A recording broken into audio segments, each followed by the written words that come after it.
Hi, welcome to this new video. This video is gonna be in English. I am going to discuss the topic of addiction. I hope you enjoyed the walk as well as the brainstorming around this topic. So this topic is very important to me as a physician. Addiction is one of the biggest issues currently in the medical field. If you go to any country, you're gonna see a specific environment of addiction. You're gonna see either opioid like fentanyl misuse, or depending on certain places in Europe, you're gonna see crack. Now it depends really. Each region has its own personalized issue with substances.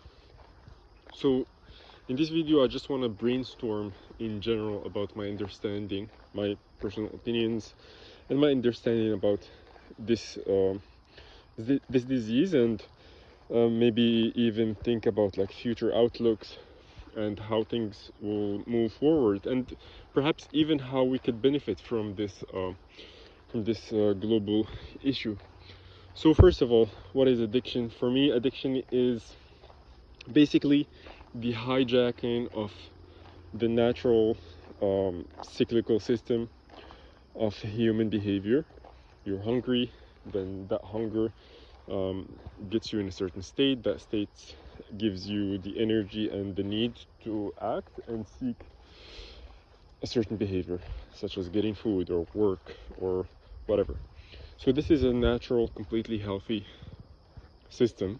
The substance doesn't tweak that system, doesn't change it, but it puts itself in there as part of the, part of that action reaction system. The action reaction system is very healthy.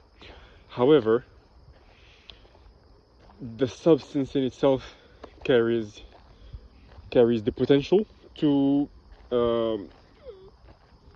create this cyclical behavioral pattern, and the substance in itself has harm potential. So this is the problem with addiction. So if addiction was a problem of just behavior and the substance is clean, let's say imagine this hypothetical substance where you get addicted to it but there is no harmful effects, then there's no problem. The problem is there is harm that happens, and it's very key. I think it might sound like superficial, but I think it is probably one of the key components that we're going to tackle in the future to be able to solve the addiction issue.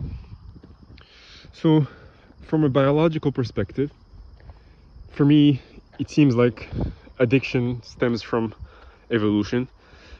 There are plants species that basically use their ability to manufacture substances that can interact with naturally occurring systems in the human or other animals, and through that they ensure their survival, just like a parasite that just lives on the back of, let's say, another species.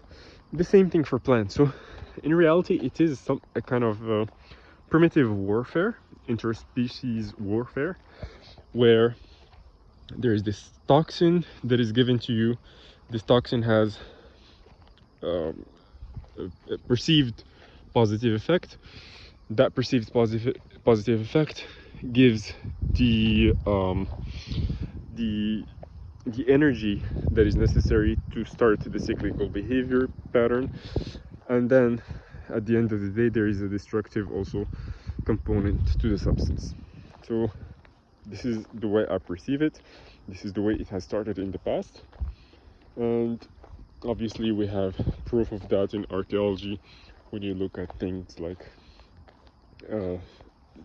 cannabis implantation prehistorically. Maybe I'm not really super aware of the actual history, but from my understanding it is quite known that humans have been planting and preserving these plants for a very, very long time. Therefore there is definitely a positive advantage of linking with humans when it comes to like plants using evolution using plants to basically have this symbiotic or parasitic, sometimes actually even beneficial relationship. So currently, what is the current status of substance abuse? Well, what's really different currently about substance abuse is the element of synthetic drug creation. So before, drug abuse, substance abuse was very limited to naturally occurring plants, substances. The time frame for the evolution of these kind of molecules was probably in the hundreds of millions of years. Very lengthy process, making the these elements, these substances, rare. Even the knowledge of these substances was rare. And yeah, currently things have changed majorly. Now there is the understanding of these receptor and molecule reactions. There's the ability to create these substances in labs on a massive scale. Hence, now you have the fentanyl crisis, you have all kinds of synthetic drug crises. To my understanding, this is just a natural evolution of technology, and basically there is money to be made out of these substances, just like medication. The pharmaceutical market is huge, the drug market is huge, and of course technology is going to invest in that. We're going to have different products, and potentially even products that are safer, in the sense that it might be beneficial for the drug traffickers to have a safe a product that might lead to, let's say, longitudinal addiction without necessarily having the acute side effects that would, you know, um, shake society to the point where there's drug trafficking, law enforcement, and all of those things. So there's going to be an evolution in the drug market, and the synthetic drug market already shows us that the evolution has happened, and it is going to continue happening. From the other side, from the medical perspective, there's also an evolution, but it seems like there is a delay in terms of how efficient are we in dealing with substance abuse chemically. How efficient are we in finding substances that are maybe could replace the harmful substances without the side effects. There is hope. I think there is movement forward. It's just it's taking too much time. There are so many victims of this current issue, fentanyl opioid addiction. So many victims. However, there is hope, and in my opinion, the hope is in the ability to synthesize substances that can maybe hijack this reaction action system more efficiently, meaning in a sense they are more addictive, but they are healthy. I think it is not something out of science fiction to imagine that in a few years we will be able to produce substances that are addictive and yet are completely healthy, or at least neutral, in the sense that maybe they do not add anything to the health of the individual, but at least they hijack the action reaction system that other substances hijack. I think it's within reason to imagine that this is something that could happen. It's something that could, of course, there are ethical questions about it. There are dangerous questions that need to be asked prior, such as if we focus on producing substances that are addictive, there's a lot of power to that. It comes to militarily using it to hijack entire populations and, you know, control the job markets. And there are a lot of ethical questions that seems to stem from this question in itself. But I cannot really think of another way, because the addictive, the behavior of an addict in itself is not an unhealthy behavior. The addict goes to puts an effort to get resources to buy their source of addiction. If the source of addiction, if the substance was, let's say, useful, if the substance gave them more health, then the addict would be seen as a very healthy individual. They have the energy to go to work, they are motivated, they desire something and are okay with putting in the effort. And you can't change that. The only thing that you can change, and I don't think anyone wishes to change that and create passive humans, and that's, unfortunately, that's the mechanism with which humans function.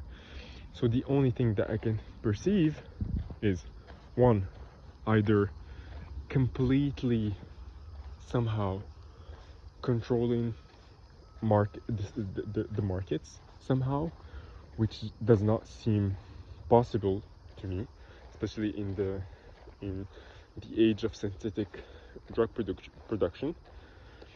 And the other solution is becoming a synthetic drug producer, but a drug that saves from addiction by being a replacement to all other addictions, yet offering none of the consequences.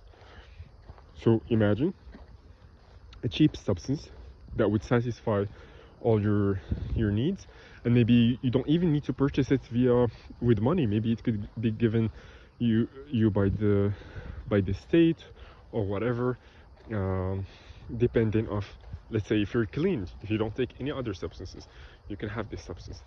And maybe we could link it to income, we could link it to studies, we could link it. I think this is a very ethically dangerous scenario, but we are already in dangerous territory. We are already suffering massively with the opioid epidemic, and I honestly think we are going to a worse scenario with these synthetic drugs. We're just like at the beginning of it. We're not seeing the brunt of it, and perhaps these kind of questions and these kind of tools are going to be thought about in the future. Another outlook, I'm sorry if I'm a bit paranoid, but another negative outlook that I'm thinking about with the emergence of these synthetic substances is, you know, addiction right now is viewed as a choice problem. Like, oh, you made the wrong choice, therefore, you know, you have to take the responsibility. There is a very, very high possibility that in the future, in the near future, addiction can be, how can I say, can be forced on an individual. We could have substances that are simply made chemically, where you have someone who has been against drugs all their life, and you can force that substance upon them and they become addicted to it. And it's not even a matter of choice, and it's just a matter of chemical tweaking. So the danger of synthetic drugs, we have not perceived all of it. And I think once we have perceived all of it, that's where the ethical barriers that are preventing pharmaceutical companies to delve into this, and I'm pretty sure they've already studied that this is the future outlook.